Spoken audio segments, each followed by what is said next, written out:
Bon réveil, il est 8h. Votre matinale info continue jusqu'à 9h avec Pierre de Villeneuve. Et à 8h, le journal David Doucan, bonjour. Bonjour Pierre, bonjour à tous. Toute l'actualité du jour. Ils ont dû retarder la fête de quelques jours et les vacances. Mais cette fois, ça y est, les élèves de 3e passent le brevet. Aujourd'hui et demain, les épreuves avaient été reportées à cause de la canicule. Les choses se compliquent pour les automobilistes en Ile-de-France. À partir d'aujourd'hui, les véhicules avec vignette 4 ou plus n'ont plus le droit de circuler dans Paris intramuros en journée et en semaine. Interdiction aussi pour les vignettes 5 dans plus de la moitié des communes de la métropole parisienne. Et puis l'impasse bruxelloise, c'est une nuit blanche qui prend fin pour les dirigeants européens, incapables de se mettre d'accord pour désigner le président de la Commission, du Conseil et les autres postes à haute responsabilité. À 8h12, Donald Trump a fait quelques pas en Corée du Nord. L'analyse de Vincent Hervouet. Et à 8h15, David, vous recevez Benjamin Griveaux, candidat à l'investiture La République En Marche pour la mairie de Paris. Europe 1. Et nous souhaitons bon courage aux enfants et aux parents. C'est le brevet des collèges aujourd'hui et demain. Les épreuves avaient été reportées la semaine dernière en raison de la canicule. Il fait désormais plus frais sur la majorité du territoire. Météo France ne laisse plus que 13 départements. Vigilance orange canicule dans le sud-est. Et c'est le cas du Gard, où vous vous trouvez, Romano Quai, et où c'est un peu la double peine pour les élèves. Ils ont eu le report et ils auront tout de même la chaleur. Oui, alors pour l'instant, mon thermomètre n'affiche que 25 degrés, mais il suffit de quelques minutes vraiment pour avoir la peau moite, le front humide. Et dans une heure, quand les élèves commenceront l'épreuve de français, il fera déjà 30 degrés. Alors même si les températures ont baissé par rapport à jeudi dernier, la date initiale pour le brevet, on est loin de conditions optimales. Khadija a dû décaler ses vacances et elle était exaspérée par ce report, finalement inutile pour la collégienne. Je pense qu'ils n'auraient pas dû le décaler. Après bon, il y a des endroits où peut-être oui, ça a servi. Mais comme ici, nous, Vauvert, Nîmes, Montpellier, je pense que ça ne servait à rien. Ça change pas grand-chose, quoi. Parce que du coup, ils ont des ventilateurs, c'est frais un peu. C'est pas comme dehors. Une bouteille d'eau et un ventilateur, ça peut y aller. Alors justement, dans le collège où je me trouve, des ventilateurs supplémentaires sont justement en train d'être installés.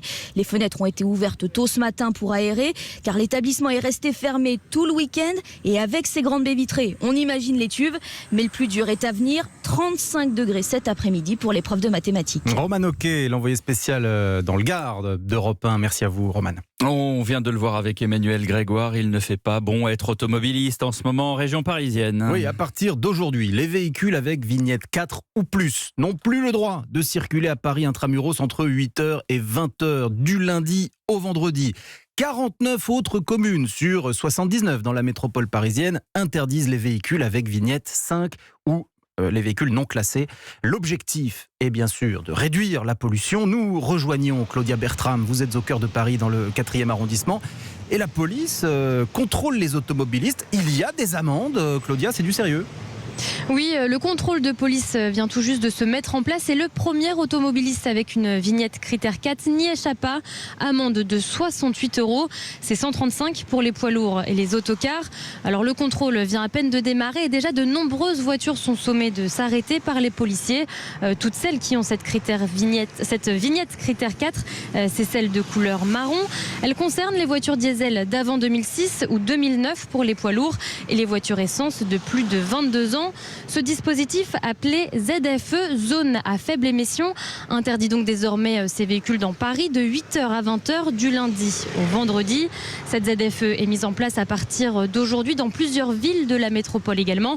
Et en dehors de la capitale, cette interdiction devrait être accompagnée par une période de pédagogie. La verbalisation ne devrait pas intervenir avant 2021 dans le Grand Paris. Merci à vous, Claudia Bertram. Vous étiez en direct du 4e arrondissement de Paris. Et du 4e arrondissement de Paris à Bruxelles, il n'y a qu'un pas que vous franchissez, David. Oui, parce que pour l'instant, c'est l'impasse. Les dirigeants européens ont négocié toute la nuit. Ils sont incapables de se mettre d'accord sur la répartition des postes à pourvoir au sommet de l'Union européenne. Bonjour Isabelle Horry.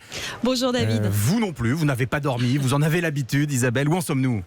Eh bien, nous attendons le petit déjeuner, David. C'est très sérieux. Nous attendons tous ici que les dirigeants qui ont discuté séparément toute la nuit se retrouvent enfin à 28 autour de la table. Ils viennent d'entrer dans la salle avec une heure de retard. Non. Alors vous allez me dire que l'Europe, c'est toujours long et compliqué, certes, mais cette fois, il y a quand même deux éléments nouveaux. En fait, on commence à mesurer les conséquences des élections européennes. Avant, la gauche et la droite se partageaient les postes. Et bien désormais, il faut aussi compter sur le centre et les Verts. L'équation est plus politique et encore plus complexe qu'avant.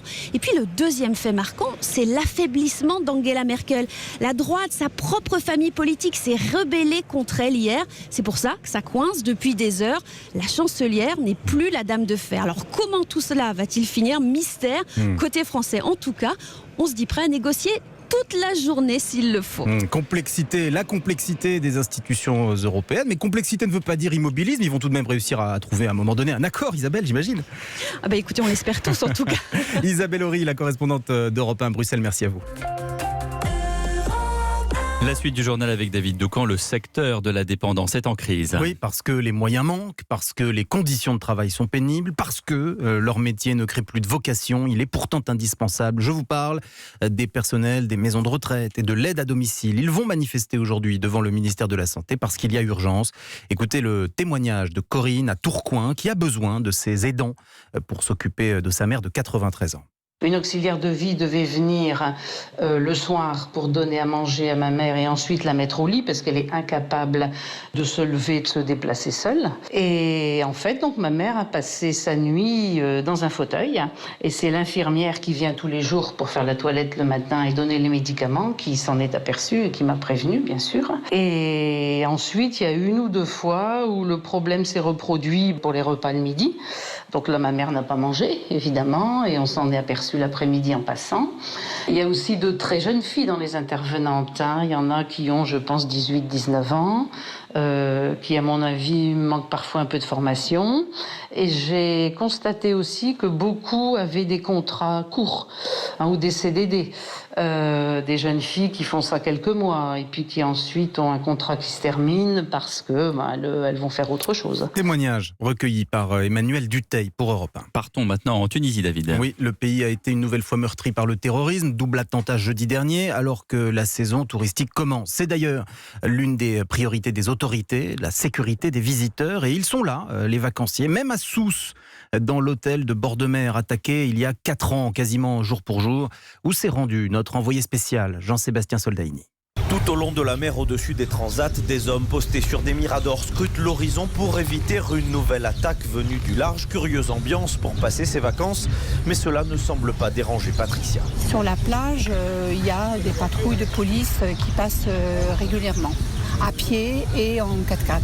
Il y a une sécurité des sacs à main à l'entrée et on passe dans un scanner donc, comme à l'aéroport.